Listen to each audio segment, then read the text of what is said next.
Hi guys, welcome to my channel Lush Gardener. I hope you guys are fine and are safe. In today's video, we will be discussing about root rot. Now, what exactly causes root rot?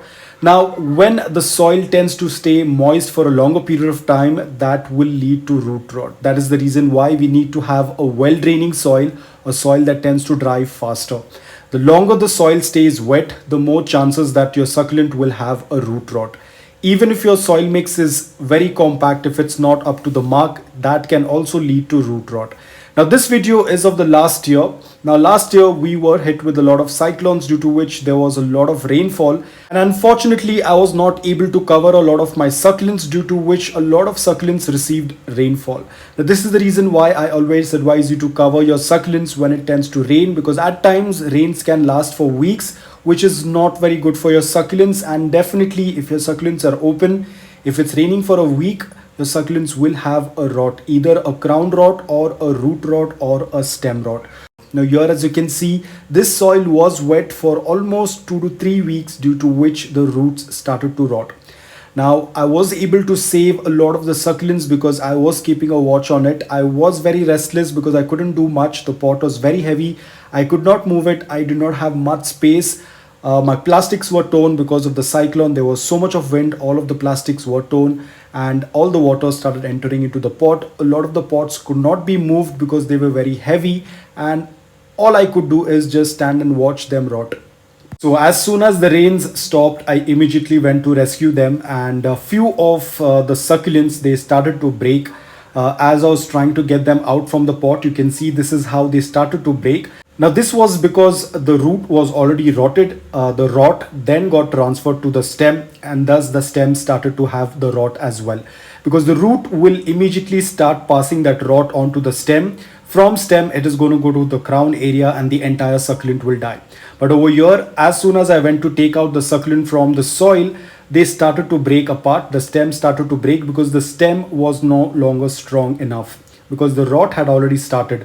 Over here, as you can see, this is the perfect example. You can see the roots are completely rotted, and now the rot has started to spread onto the stem. The stem has started to change color to the darker color, which is usually the sign of rot.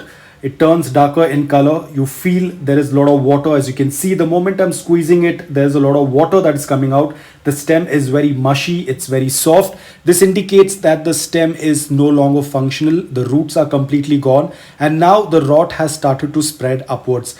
Now this is the same case what I'm going to be showing you. Same thing what I spoke in my last video about stem rot. This is how you treat it. Now over here, the roots and the stem both are infected. So the next best thing what you have to do is cut off the infected part so that the rot does not spread to the crown, because once that rot spreads to the crown, then there is no way that you can save the succulent. At this stage, you can still save the succulent by cutting it off, and you have to ensure that there is no more dark portion on the stem. Like over here, you could see there was a small little piece which was still little dark. I had to cut it off until I could see that the entire stem was clean enough. Now over here, all I have to do is just let them callus and they will air root.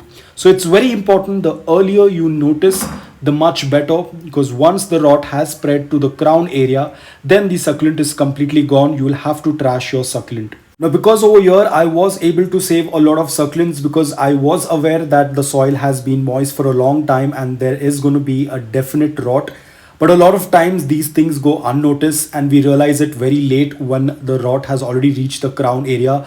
A lot of pictures that I tend to see wherein the crown is completely dark in color, which happens a lot with beginners because we do not have a lot of experience. So if you're just a beginner, if you're just starting off with succulents, these things matter a lot. You need to keep a check. Especially when it rains, you need to ensure that the place where your succulents are kept, the water is not falling onto it. If water tends to fall, use a plastic sheet or use something that can cover and that will not wet the soil.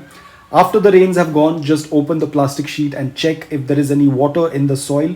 If you tend to see that the soil is moist, probably it's not working out. There is water coming from somewhere and you do not want to keep your succulents in that same place. You'll have to move them away. Because always remember, the longer the soil stays moist, the much higher the risk of your succulent getting rotted. So guys, I hope that this video was helpful to you. If it was, please hit the like button.